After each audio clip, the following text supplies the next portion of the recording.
fall time, and yesterday was our fall festival at our church, and this little pumpkin here was one of the decorations we used for that event. It's a great time for the Christian community to come together. We have food, we have games, we have fellowship, have just a great time after a morning of worship. You know, fall festivals are not new. There was those that you even see in biblical times. Even our own Thanksgiving practice is part of that as we celebrate that in November, to just recognize that God is the source of our blessings and to give Him thanks. But that recognition of Him as the source is key to really appreciating and actually receiving the blessings that God wants to send.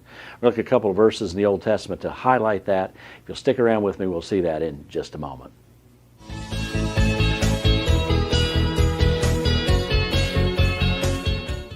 Well, I want to take you today to Zechariah chapter 10. Zechariah is the next to the last book in the Old Testament, one that may be a little bit hard to find, but it's a very important book in the Bible.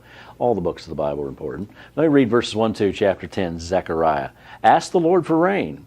In the time of the latter rain, the Lord will make flashing clouds. He will give them showers of rain, grass in the fields for everyone.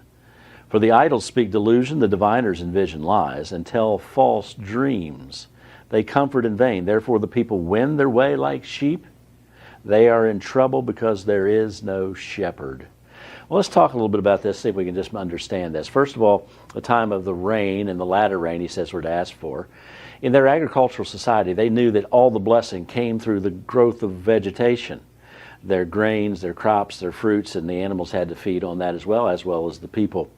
You know, we know that rain is important, but sometimes we, like a sunny day, we're kind of down on rain. But if you're a farmer or a rancher, not so much. We are connected. And they were connected in their agricultural society to understand the rain was necessary and was something that God alone could provide for them. You understand that there's two rains here. The rain they would ask for, and that would be in the time of planting. They needed rain to soften the soil and to germinate the seeds and to be that time of planting.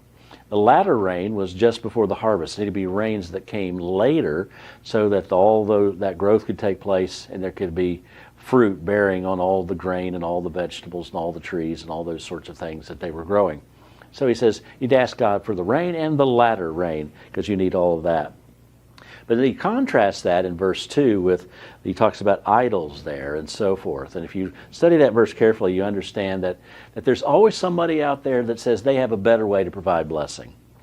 In this case, it was the god Baal, which was their nemesis during this time period, because Baal purported to be the one who sent the rain, controlled the weather. If you want to be rich, you got to have crops. The ground has to produce fruit. You need the rain to do that. So keep Baal happy was the thought.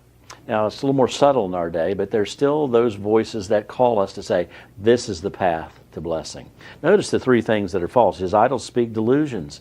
They offer the truth, but it's not the truth. It's deception. Secondly, he says that there's this comfort. They comfort in vain. There's this promise of a better life.